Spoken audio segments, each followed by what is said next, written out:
a gente deveria ser um pouco ainda mais ousado e perguntar qual seria o tipo de linguagem que Jesus teria usado para contar essa mesma história em nossos dias. Provavelmente, se Jesus fosse contar essa história hoje, ele não ia usar um fariseu e um publicano.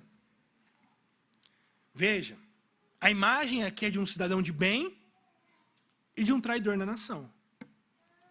Eu ouso dizer que talvez uma boa forma da gente adaptar essa linguagem para os nossos dias seria essa mesma parábola em que você tem um conservador e um progressista, politicamente falando.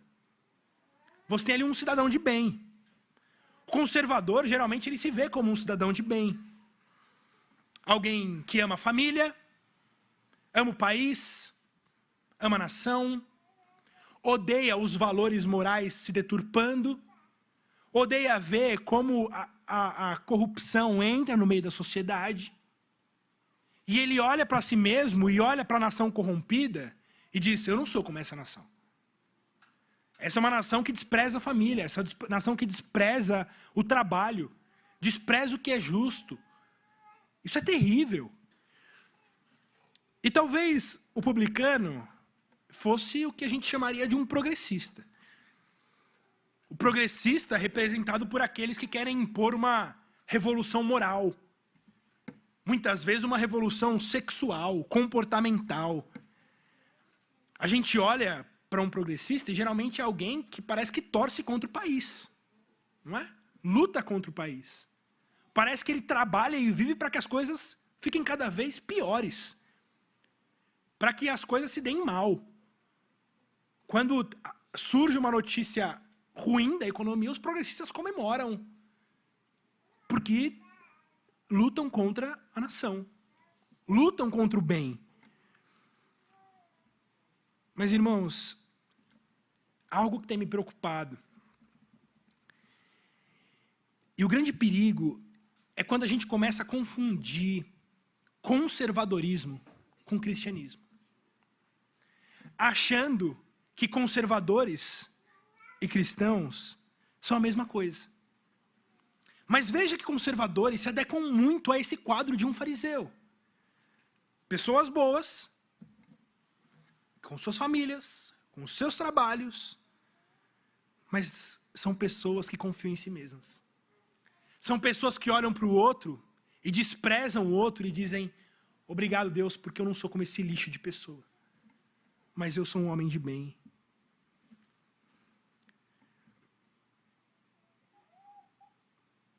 Com certeza, esse fariseu que está aqui diante de nós do texto é melhor do que a maioria dos conservadores dos nossos dias. Diz o texto que ele não rouba, é justo, é fiel à esposa. Hoje é fácil ser conservador. Está cheio de conservador que está no 3º, 4º, 5º casamento. Está cheio de conservador roubando. Está cheio de conservador injusto. Está cheio de conservador que abandona os filhos. Mas são conservadores porque levantam 2 ou 3 bandeiras conservadoras. Esse fariseu era melhor do que a maioria dos conservadores que você conhece. Mas veja o texto, foi para o inferno. Foi para o inferno porque ele confiava nas suas obras. Ele confiava em quem ele era, ele confiava em quem, porque ele era bom, ele iria para o céu. Mas, irmãos, a mensagem da Bíblia é que ninguém será justificado pelas obras. Nenhuma carne, absolutamente ninguém, será justificado diante de Deus porque é um cidadão de bem, porque é uma boa pessoa. Agora veja esse publicano, alguém que só pensava no seu umbigo, alguém que não estava ligando para os valores da nação, para o bem da sociedade, para a construção de um futuro melhor.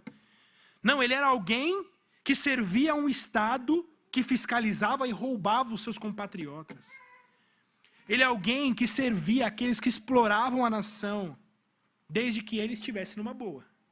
Desde que ele recebesse o dele, ele queria que a nação se explodisse. Muitas vezes se parece com um típico progressista. Mas veja o texto. Ele foi justificado. Esse miserável, esse lixo de pessoa que traía a nação, ele foi justificado. Sabe por quê? Porque ele não tinha que confiar em si mesmo. Diferente do fariseu, que se encontrava numa boa posição social e se olhava como uma pessoa boa diante de Deus, o publicano sabia que era traidor. O publicano sabia que estava em pecado. Por isso ele vai a Deus e ele não tem coragem nem de ir perto do templo, mas ele fica distante, bate no peito e ora: Senhor, se propício a mim, porque eu sou pecador. Esses dias eu tive a oportunidade de conversar com um progressista que não é cristão.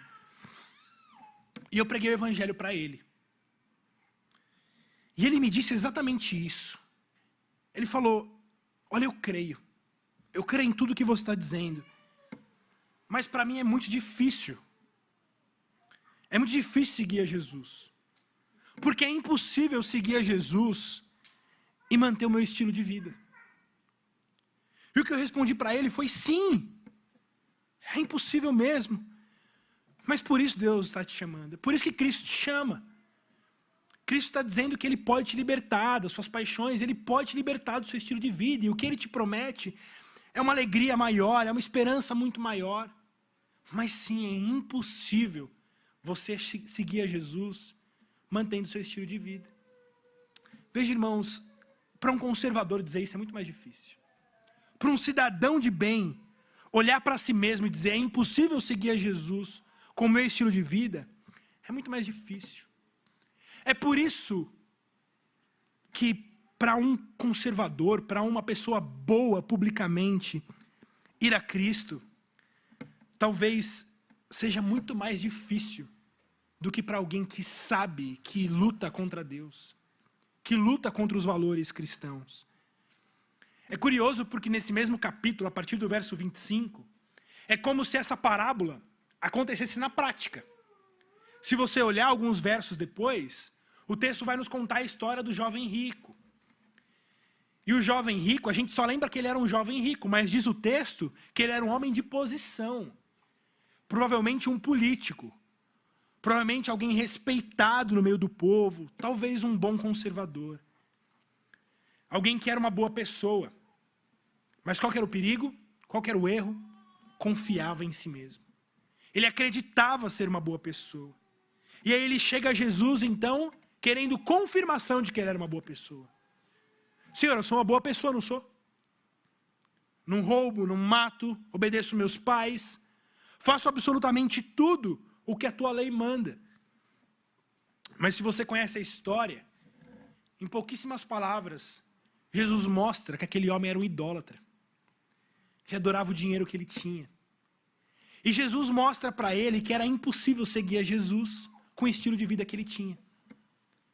Mas veja, isso era impossível para o jovem rico olhar quando olhava para si mesmo. Enxergar que ele era um idólatra quando olhava para si mesmo. Porque quando ele olhava para si mesmo, ele se via como um cidadão de bem.